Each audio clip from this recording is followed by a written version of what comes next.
चलिए आज हम लोग स्टार्ट करते हैं। बेसिकली जो हमारा चैप्टर है द एंड ऑफ बाइपोलैरिटी का, आज हम लोग पार्ट 2 करेंगे। हमारे 3 इंपॉर्टेंट टॉपिक छूट गए थे, आज हम वहां से बात करेंगे। सबसे पहले मोस्ट इंपॉर्टेंट टॉपिक हम लोग शॉक थेरेपी की बात करेंगे। सेकेंड हम लोग मिडल ईस्ट क्राइसिस की बात करेंगे, जिसमें अफगानिस्तान के साथ क्या हुआ था। और मोस्ट इंपॉर्टेंट जो न्यू टॉपिक ऐड हुआ है, ये दोनों मिडल ईस्ट क्राइसिस और अरब स्प्रिंग, इन तीनों टॉपिक को हम बात करेंगे। तो चलिए पहले हम स्टार्ट करते हैं कि जहां पे हम लोगों ने कल इस चैप्टर को छोड़ा था कि किस तरह से 1991 में यूएसएसआर डिसइंटीग्रेट हो गया। जो उस टाइम के प्रेसिडेंट थे हमारे मिखाइल गोर्बाचेव, उन्होंने बहुत सारे रिफॉर्म्स किए बट वो रिफॉर्म किसी काम के नहीं आए। उसके बाद 1991 में इलेक्शन हुए, जो बोरिस येल्त्सिन थे वो एक पॉपुलर नेता के रूप में उभर कर आए और उन्होंने इलेक्शन जीती। पहली बार जो इलेक्टेड गवर्नमेंट है वहां पे बनी और वो एक तरह से नेशनल लीडर के रूप में उभर कर सामने आए। तो यहां तक हम लोग लास्ट क्लास में पढ़ चुके हैं। तो आज हम स्टार्ट करते हैं what is a shock therapy. It's a most important question. देखिए शॉक का मतलब क्या होता है। अगर हम हिंदी में बात करें तो शॉक मतलब, अगर इंग्लिश का वर्ड है शॉक, इसका मतलब तो किसी को नुकसान पहुंचाना, शॉक करना। और थेरेपी मतलब क्या होता है, उसकी ट्रीटमेंट, उसका उपचार। तो यहाँ पे शॉक किसको दिया जा रहा है, किसको ट्रीट किया जा रहा है, तो चलिए हम समझते हैं। ये शॉक थेरेपी एक क्या था, एक प्रोसेस था। बेसिकली हमने देखा कि जो यूएसएसआर के जितने भी देश थे सभी सोशलिज्म से इंस्पायर्ड थे, वहां पे ऑथरिज्म, ये सब चीजें चल रही थी। तो ये एक पूरी तरह से 100% जो ट्रांसफॉर्मेशन था वो किस तरह से सोशलिज्म से कम्युनलिज्म के एक पूरी तरह से अपनी इकोनॉमी को शिफ्ट करना कैपिटलिस्ट और डेमोक्रेसी में। This process known as a shock therapy. आपको पता होगा, हम नेक्स्ट क्लास में पढ़ेंगे कि चाइना ने भी अपनी इकोनॉमी में रिफॉर्म्स किए बट शॉक थेरेपी नहीं की। शॉक थेरेपी का मतलब अपनी इकोनॉमी को 100% कंप्लीटली पूरी तरह से चेंज कर देना। कि जहां हमारी इकोनॉमी पहले सोशलिज्म पे बेस्ड थी, कम्युनलिज्म पे बेस्ड थी, कम्युनिस्ट गवर्नमेंट थी, अब हम लोग क्या करें, पूरी तरह से डेमोक्रेटिक, और हम लोग क्या करें, वहां पे एक तरह से जो कैपिटलिस्ट इकोनॉमी है उस पर हम लोग पूरी तरह से शिफ्ट हो रहे थे। कोई भी एक चीज से दूसरी चीज में एकदम से ट्रांसफर होने पे झटका लगता है। फॉर एग्जाम्पल हम चल रहे होते हैं, एकदम से हमको बदलना होता है, कोई गियर ही गाड़ी ले लीजिए, एकदम झटके से कर देंगे तो एक इकोनॉमी को बहुत बड़ा झटका लगा यहाँ पे। तो किसी भी चीज को आप एक मोशन में चल रहे हैं, जब भी आप अपनी एक चीज को बदलेंगे, रफ्तार चेंज करेंगे, कुछ भी करेंगे तो एक बहुत बड़ा झटका सा लगता है। तो यहाँ पे भी एक शॉक लगा इकोनॉमी को और इकोनॉमी बहुत बुरी तरह से कोलैप्स हो गई। समझ जाए। तो यहाँ पे हम बात कर रहे हैं, आपको पता होगा 1991 में जब यूएसए डिसइंटीग्रेट हो गया तो उसका जो मतलब बेसिकली जो सारे उत्तराधिकार बना, हम कौन बने, हम कह सकते हैं कि रशिया बना। रशिया को सारे जैसे यूएन के अंदर जो सिक्योरिटी काउंसिल में जो मेंबर मिली वो रशिया को मिल गया। तो ये सब चीजें हमने डिस्कस कर लिया था। तो अब हम सबसे पहले जो शॉक थेरेपी की जो डेफिनेशन है मोस्ट इंपॉर्टेंट, तो यहाँ पे लिखा हुआ है कि पेनफुल प्रोसेस ऑफ ट्रांजिशन। ये जो पेनफुल था, बहुत मुश्किल होता है कि आप किसी एक आइडियोलॉजी को फॉलो करते इतने सालों से आप उसको मान रहे हो, लेकिन अब पूरी तरह से अपनी आइडियोलॉजी को आपको चेंज करना है, एक प्रोसेस से दूसरे प्रोसेस में लेकर जाना है। तो वही कह रहे painful process of transition from an authoritarianism. यहाँ पे क्या था, पूरी ऑथोरिटी सरकार थी, कोई वहां पे लोग अपनी मन की बात बोलने की आजादी नहीं थी, पूरी तरह से ऑथोरिटी किसके पास थी, सरकार के पास थी। अब ऑथोरिटिज्म एंड सोशलिज्म सिस्टम से डेमोक्रेटिक और कैपिटलिस्ट सिस्टम में, कि जहां पे हम लोगों ने कहा था कि कैपिटलिस्ट सिस्टम बेकार है, वहां पे डिस्क्रिमिनेशन है, भेदभाव है, अमीरी गरीबों के बीच इनइक्वालिटी बढ़ जाती है, आज हम उसी आइडियोलॉजी को फॉलो कर रहे हैं और अपनी इकोनॉमी को पूरी तरह शिफ्ट कर रहे हैं। तो आप समझ सकते हो ये जो पेनफुल ट्रांजिशन है इसी को शॉक थेरेपी कहा गया। समझ में आए। तो बहुत सारे जो यूएसएसआर के मेंबर देश थे वो इसी चीज को फॉलो कर रहे थे। रशिया भी अपनी इकोनॉमी को एक तरह से चेंज कर रहा था, क्योंकि हर एक इकोनॉमी लंबे टाइम तक इस तरह से नहीं रह सकती। अपनी इकोनॉमी को रिफॉर्म करना होता है, फिर से रिवाइव करना होता है, बहुत सारे चेंजेस करने होते हैं। तो यही एक प्रोसेस स्टार्ट हुआ था जिसे शॉक थेरेपी कहा। तो ये आपकी शॉक थेरेपी की डेफिनेशन है। उसके बाद अब प्रोसेस तो हमने कर दिया, लेकिन क्या उसके इम्पैक्ट नहीं दिखेंगे? ऑफकोर्स दिखेंगे, नेगेटिव पॉजिटिव जो भी इम्पैक्ट है वो यहाँ पे बात करेंगे। अब यहाँ पे ट्रांसफॉर्मेशन हुआ है, एक चीज दूसरी चीज में गई है, तो यहाँ पे बहुत नेगेटिव इम्पैक्ट पड़ा इकोनॉमी के ऊपर। तो वो हम पढ़ रहे हैं। सबसे पहले 1 मार्क्स में क्वेश्चन आता भी है, largest garage sale of the history. यानी कि यहाँ पर क्या था कि 90% ऑफ द इंडस्ट्री जो सरकार के कंट्रोल में थी। हमने देखा कि यहाँ पे सोशलिज्म था, सभी चीजों पे जो स्टेट का ओनरशिप था, सभी चीजों पे सरकार की एक तरह से रिस्ट्रिक्शन थी, लेकिन अब क्या किया गया 90% ऑफ द इंडस्ट्री जो गवर्नमेंट इंडस्ट्री थी उन सभी को प्राइवेट हाथों में बेचा गया, और वो भी इतने कम रेट पे, कहते हैं कौड़ियों के दाम पे बेचना, जिससे हिस्ट्री में 11 सेल के नाम से जाना गया। समझे, इतने कम रेट पे जिनको बेचा गया।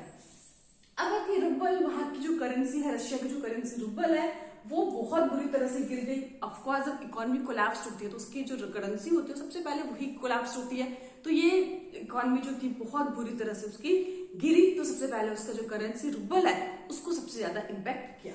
नेक्स्ट, इन्फ्लेशन वेंट सो हाई, यानी कि जो इन्फ्लेशन थी, हमने पीछे देख लिया था कि वहां पर खाने पीने चीजों की बहुत शॉर्टेज हो गई थी, सरकार ने कोई रिस्पॉन्सिबिलिटी नहीं थी, जिसके कारण लोगों के जो सेविंग्स थे पूरी तरह से खत्म हो गए थे। क्यों? क्योंकि जो 1 रुपए की चीजें मान लो 10 रुपए में बिक रहे थे, तो जिसके कारण लोगों की इनकम तो उस रेट से बढ़ी नहीं, बट चीजें इतनी महंगी हो गई कि लोगों के पास जो पुराने थोड़े बहुत उन्होंने सेव किए थे वो भी क्या हो गए थे, पूरी तरह से खत्म हो गए थे। जीडीपी गिर गया था क्योंकि प्रोडक्शन हो नहीं रही थी। हमने देखा था कंज्यूमर गुड्स की इतनी शॉर्टेज हो गई थी मार्केट के अंदर, जब कंज्यूमर गुड्स प्रोड्यूस नहीं होंगे, प्रोडक्शन नाम की चीज ही नहीं थी, इकोनॉमी स्टैंडर्ड थी, ठहर चुकी थी, तो जीडीपी तो गिरना जायज था। उसके बाद अब क्या हो रहा था कि सोशलिज्म गवर्नमेंट खत्म हो रही थी। सभी पहले सरकार ने जो मिनिमम स्टैंडर्ड लिविंग की जो प्रॉमिस किए थे, जिसमें सरकार ने free medical facility, free food, free health, ये सब जो दे रखा था, फ्री एजुकेशन, वो सारी सब्सिडीज क्या करी सरकार ने विड्रॉ कर ली। ये जो सारे वेलफेयर को प्रोग्राम्स तो सारे खत्म हो गए, तो जिसका नेगेटिव इम्पैक्ट स्पेशली जो गरीब लोग हैं उनके ऊपर बहुत बुरा हम कह सकते हैं पड़ा। उसके बाद mafia emerge and controlled economic activity. कैसे? देखिए, जब 90% ऑफ द इंडस्ट्री को सेल किया गया तो एक तरह सभी को एक तरह से एक कार्ड इश्यू हुई कि कोई भी इसको बाई कर सकता है, खरीद सकता है। गरीब लोगों के पास तो खाने को पैसे नहीं थे, 2 वक्त की रोटी नसीब नहीं थी, जितने भी उस टाइम पे माफिया लोग थे उन सभी लोगों ने आम लोगों को थोड़े बहुत पैसे देके सभी से वो कागज ले लिया, और जितने भी बड़े बड़े इंडस्ट्री थे उन पे ओनरशिप किसका आ गया, उन लोगों का हो गया। अब वो पूरी इकोनॉमी एक्टिविटी को कौन कंट्रोल करते? माफिया, जो गुंडे लोग थे, जो बुरे लोग थे, वो लोग पूरी तरह से उन्होंने कंट्रोल कर लिया था, जिनका पूरा जो एम होता है सिर्फ पैसा कमाना एम होता है, प्रॉफिट मोटिव होती है, आम जनता के वेलफेयर, उनके दुख तकलीफ से उनको कोई मतलब नहीं होता। तो यानी कि उस देश के अंदर जब माफिया एक बड़ी उभर कर सामने आए तो देश में आप समझ सकते हैं कि जो कितना टेंशन तनाव का माहौल देश में बन गया होगा।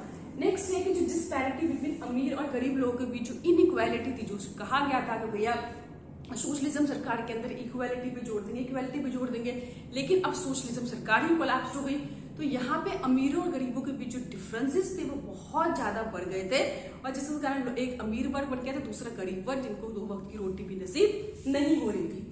उसके बाद half of the Russian bank, जितने भी वहां पे रशियन बैंक थे, आधे से ज्यादा फाइनेंशियल इंस्टीट्यूशन पूरी तरह से बैंकरप्ट हो गए थे, दिवालिया निकल गए थे, इंसॉल्वेंट हो गए थे, और जिसके कारण बहुत, आपको पता है जब बैंक में इंसॉल्वेंसी होती है, बैंक खत्म तो करप्ट होता है, तो उन लोग, आम लोग जिन्होंने पैसा उसमें जमा किया था, लोगों की जो सेविंग थी वो भी पूरी तरह से खत्म हो गई। तो किस तरह से पूरी इकोनॉमी, पूरे फाइनेंशियल इंस्टीट्यूशंस, जीडीपी, करेंसी, सभी कुछ का एक तरह से कोलैप्स हो गया था। तो यहाँ पे आपने देखा भी होगा कि 1991 से लेकर 2001 तक रशिया के अंदर बहुत बुरा हाल था, लेकिन 2001 के अंदर आगे हम पढ़ेंगे जब व्लादिमीर पुतिन आए, फिर से धीरे धीरे उन्होंने अपनी इकोनॉमी को रिफॉर्म किया, रिवाइव किया। हालांकि उसने जो यूएसएसआर के जो भी उसके अधिकार थे वो सब उसने ले लिए थे, उसके एक तरह से कहते हैं उत्तराधिकार के रूप में उभर कर सामने आया। यूनाइटेड नेशन सिक्योरिटी काउंसिल की जो परमानेंट मेंबरशिप थी, वीटो पावर था, वो सब उसको मिल गया था।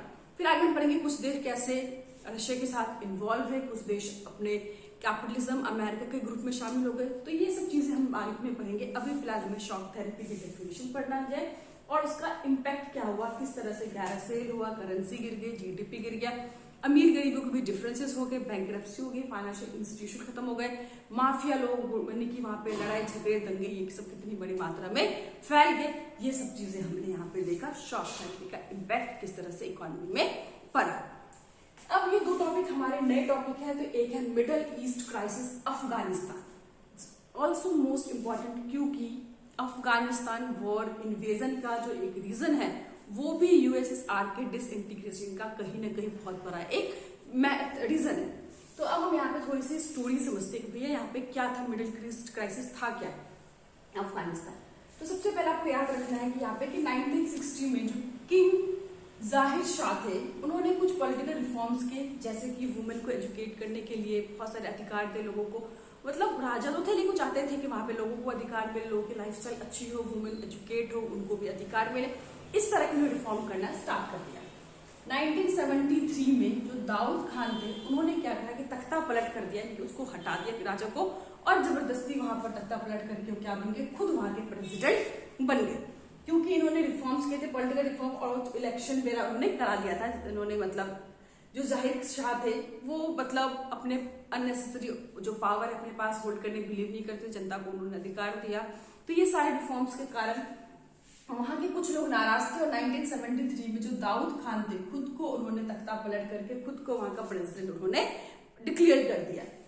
फिर 1978 में वहां पे जो सोशलिस्ट पार्टी थी PDPA, उसने क्या करा, कुछ फिर से तख्ता पलट हुआ, दाऊद खान को हटाते गया, फिर से जो सोशलिस्ट पार्टी थी उसने वहां पे रूल करना स्टार्ट किया, बहुत सारे उसने रिफॉर्म्स किए, लेकिन उस रिफॉर्म को आम जनता ने, आम लोगों ने सपोर्ट नहीं किया। यहाँ पे चीज याद रखना कि यहाँ पे कौन सी पार्टी थी, सोशलिस्ट पार्टी थी, ठीक है। तो उस टाइम पे सोशलिज्म किसकी आइडियोलॉजी थी, याद होगा आपको, USSR की, क्योंकि कैपिटलिज्म किसकी थी, अमेरिका की, और USSR की आइडियोलॉजी सोशलिज्म थी, और ये जो पॉलिटिकल पार्टी थी वो भी सोशलिज्म से इंस्पायर्ड थे। आप समझ सकते हैं यहाँ पे मैं किसकी तरफ इशारा करने वाली हूँ। अब जैसे ही यहाँ पे PDP ने अपनी पार्टी बनाई, वहां पे रूल करना स्टार्ट किया, वहां पे रिफॉर्म्स किए, वहां की जनता उनके अगेंस्ट हो गई। अब सिचुएशन क्या हो गई, सरकार और आम लोगों के बीच में तालमेल बैठ नहीं रहता है। सरकार जो भी रिफॉर्म करती वहां पे आम लोग प्रोटेस्ट करते, विरोध करते, उनका विद्रोह करते। अब सिचुएशन क्या होगा, थोड़ा सिविल वॉर जैसा हो गया कि आम लोग और सरकार के बीच में जो कोऑर्डिनेशन था वो ठीक नहीं बैठ रहा था। अब इस सिचुएशन को कंट्रोल करने के लिए, क्योंकि सोशलिज्म से इंस्पायर्ड था, जो इनडायरेक्टली वो कौन इन्फ्लुएंस कर रहा था, कौन उस पार्टी को चला रहा था, आप समझ सकते हैं, USSR के हाथों में उसकी कंट्रोल थी उस पॉलिटिकल पार्टी की। इसीलिए जब सिचुएशन देखा कि वहां के जो पॉलिटिकल पार्टी है वो कंट्रोल नहीं कर पा रहे, तो 1979 में USSR ने अपनी खुद की आर्मी वहां पे भेजी ताकि सिचुएशन को कंट्रोल किया जाए, और वहां पर उसने चीजों को नॉर्मल करने के लिए वहां पे भेजा। लेकिन जैसे ही USSR की आर्मी वहां पे गई, वहां पे 34 मुस्लिम देशों ने और UN ने इसको अपोज किया, क्योंकि अगर किसी देश के इंटरनल मामले में आप दूसरे के देश की आर्मी नहीं जा सकती, इस चीज का उन्होंने विरोध किया। लेकिन आपको पता है उस टाइम पे USSR ने किसी की नहीं मानी और जबरदस्ती वहां पर वो अपनी आर्मी गई। ये एक बहुत बड़ा रिजल्ट था, 10 साल तक वो वहीं पर खड़ी रही। अब वहां पे बेसिकली लड़ाई स्टार्ट हो गया, किसके बीच में, आम लोग, पॉलिटिकल पार्टी किसको सपोर्ट मिल गया, USSR की आर्मी को सपोर्ट मिल गया। अब ये देखते हुए कि अमेरिका, आपको पता है उसको ये था कि भैया वहां पे तो वो कैप्चर कर लेगा तो वो ज्यादा सुपर पावर हो जाएगा, तो इस तरह के उनके जो आपस में कोल्ड वॉर थे, जिसके कारण अमेरिका ने दूसरी तरफ से मोर्चा संभाला, और आम लोगों की तरफ से जो अफगानिस्तान के जो नागरिक थे, सिटीजन थे, उसकी तरफ से किसने कमान संभाली, अमेरिका ने। तो अब जो लड़ाई हुई वो किसके बीच में हो रही थी, US एंड USSR के बीच में। 10 सालों तक इस वॉर में USSR ने अपनी आर्मी को इन्वॉल्व रखा, रिसोर्सेज लगाए, पैसा वेस्ट किया, जिसके कारण वहां पे कंज्यूमर गुड्स की कमी हो गई, GDP ग्रोथ गिर गया, वहां पे खाने पीने की चीजों की दिक्कत होने लगी। लेकिन फिर भी उस प्रॉब्लम को इग्नोर करते हुए 10 साल तक उसने अपनी आर्मी को वहां पर रखा। लेकिन 1985 में आपने देखा जब गोरबाचेव बने वहां पे जनरल सेक्रेटरी कम्युनिस्ट पार्टी के, तो उन्होंने कहा था बहुत सारे रिफॉर्म्स करेंगे, तो उसमें एक ये भी रिफॉर्म था कि उन्होंने क्या करा, अपनी आर्मी को वहां से वापस बुला लिया। 1989 में उन्होंने क्या करा, अपनी आर्मी को वापस बुला लिया। लेकिन उसके बाद भी वहां पे सिचुएशन ठीक नहीं हुए और बहुत सारे हम देखेंगे किस तरह से टेररिस्ट ग्रुप बने, ये सब हम आगे पढ़ेंगे। तो इस तरह से जो अफगानिस्तान वॉर जो था बेसिकली दो सुपर पावर के बीच में एक बहुत टाइम तक 10 सालों से भी ज्यादा इस वॉर में इन्वॉल्व है, जिसे मिडिल ईस्ट क्राइसिस अफगानिस्तान कहा गया। तो आपको समझ में आएगा 1960 याद रखना है, 1973 याद रखना है, फिर क्या हुआ 1978 में क्या हुआ, 1979 से 789 तक हम देख ही चुके हैं। तो ये basically middle east crisis Afghanistan हमने पढ़ा। अब हम आ जाते हैं अरब स्प्रिंग, मोस्ट इंपॉर्टेंट टॉपिक कि अरब स्प्रिंग था क्या। तो अरब स्प्रिंग की बात करें, इसको हिंदी में हम लोग अरब क्रांति भी कहते हैं। तो यहाँ पे याद रखना है कि अरब स्प्रिंग एक तरह से क्या था कि series of anti government protest, इसमें एक नहीं था एंड सीरीज बहुत तरह के प्रोटेस्ट एक साथ हुए, जिसमें अपराइजिंग, आर्म रिबिलियन, ठीक है। और देखते ही देखते ये पूरे जो इतने मुस्लिम देश थे बहुत बुरी तरह से फैला। स्प्रिंग मतलब बहुत बुरी तरह से क्वेश्चन आता भी है कि कौन सा ऐसा प्रोटेस्ट था जो माचिस की तीली की तरह चला और देखते ही देखते बहुत बड़ी उसने आग लगा दी। छोटे से चिंगारी से स्टार्ट हुआ और इतनी बड़ी उसने आग लगा दी। तो छोटे से क्रांति से स्टार्ट हुआ था, छोटा सा एक हुआ था, लेकिन देखते ही देखते इतनी ज्यादा तेजी से फैल गया कि किसी ने ऐसा एक्सपेक्ट भी नहीं किया था। रीजन क्या था कि इन सभी देशों में, जिन जिन देशों में ये क्रांति फैली, सभी देशों की जो सिचुएशन थी ऑलमोस्ट सेम थी। एक में अगर सफलता मिली तो बाकी दूसरे देश उससे इंस्पायर हुए, दूसरे लोग उससे इंस्पायर हुए कि वहां पे अगर सक्सेस मिल सकती है तो हम भी इस प्रोटेस्ट को स्टार्ट करेंगे और हम भी जो भी ऑब्जेक्टिव है उसको फुलफिल करेंगे। तो चलिए सबसे पहले स्टार्ट करते हैं। स्टार्ट कहां से हुआ था, मोस्ट इंपॉर्टेंट। ये स्टार्ट आपको याद रखना, स्टार्टेड फ्रॉम टूनिशिया। कहां से स्टार्ट हुआ था? टूनिशिया से स्टार्ट हुआ था दिसंबर 2010 में। और देखते ही देखते किन देशों फैला? Syria, Libya, Egypt, Yemen, Bahrain, ये सारे मुस्लिम देशों में धीरे धीरे फैलते चले गए। तो स्टार्ट कहां से हुआ था? टूनिशिया में। कब? दिसंबर 2010 में। लेकिन हुआ क्यों था? क्या रीजन थे? देखो रीजन तो बहुत सारे थे। देखो कोई भी जो क्रांति स्टार्ट होती है वो केवल एक क्रांति नहीं, कोई भी छोटी सी बात से स्टार्ट नहीं होती, उसके पीछे ऑलरेडी बहुत सारे रीजन होते हैं। लेकिन एक इमीडिएट कॉज होता है कि आखिर इतनी जल्दी कैसे फैला। तो इमीडिएट कॉज में हम कह सकते हैं कि वहां पे जो वेंडर था उसका नाम था टूनिशियन वेंडर का मोहम्मद बुआजीजी। उसने फ्रूट सेलर था बेसिकली, तो वहां पे वो लगाता था। उसने अप्लाई किया था परमिशन के लिए, बट उसको उस टाइम पे परमिशन मिली नहीं थी। तो वहां पे जो पुलिस थे उसने बहुत बदतमीजी की, उसको ह्यूमिलेट किया, उसकी सारी चीजें गिरा दी। अब आपके साथ कोई अत्याचार होता है, जस्टिस होता है, तो हम कहाँ पे जाते हैं? पुलिस के पास जाते हैं, अदालत जाते हैं। लेकिन वहां पे सरकार या कोई भी जो लॉ एंड ऑर्डर नाम की कोई चीज नहीं थी। आम लोगों को कोई अधिकार नहीं था, कोई भी अपनी अन्याय, अपनी जो साथ जो भी अनजस्टिस है उसको दिखा नहीं सकते थे। तो इसीलिए उसने क्या करा, अपने गवर्नमेंट ऑफिस के बाहर उसने खुद को, अपने आप को, उसके पास खुद को आग लगाने के अलावा कोई ऑप्शन नहीं था।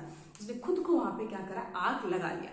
जैसे ही ये चीज स्टार्ट हुई तो आम लोगों के बीच में जो गुस्सा तो ऑलरेडी था, ये गुस्सा बहुत तेजी से फैला।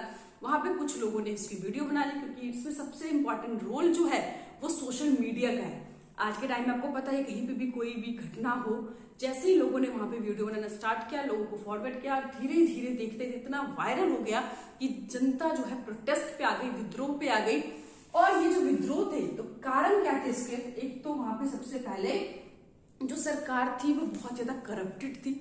वहां पे सरकार जो थी अपनी मनमानी कर रही थी। वहां पे पॉलिटिकल करप्शन इतना ज्यादा फैल गया था, ह्यूमन राइट नाम की कोई चीज नहीं थी, अनएम्प्लॉयमेंट, गरीबी, पॉवर्टी, ये सभी चीजें जो है बहुत अपनी चरम सीमा पे थी। और वो चाहते थे कि देश में, उनका ऑब्जेक्टिव पूछते कि और गोल क्या था, वो चाहते थे डेमोक्रेसी स्टेब्लिश किया जाए, देश में फ्री इलेक्शन हो, ठीक है, इकोनॉमिक फ्रीडम हो, ह्यूमन राइट फॉलो किया जाए, एम्प्लॉयमेंट दिया जाए, इन्फ्लेशन को कंट्रोल किया जाए। और सबसे पहली बात है जो सरकार है उनकी बातों को एटलीस्ट सुने। इन सभी चीजों को फुलफिल करने के लिए, इस ऑब्जेक्टिव को पाने के लिए उन्होंने प्रोटेस्ट बेसिकली स्टार्ट कर दिया।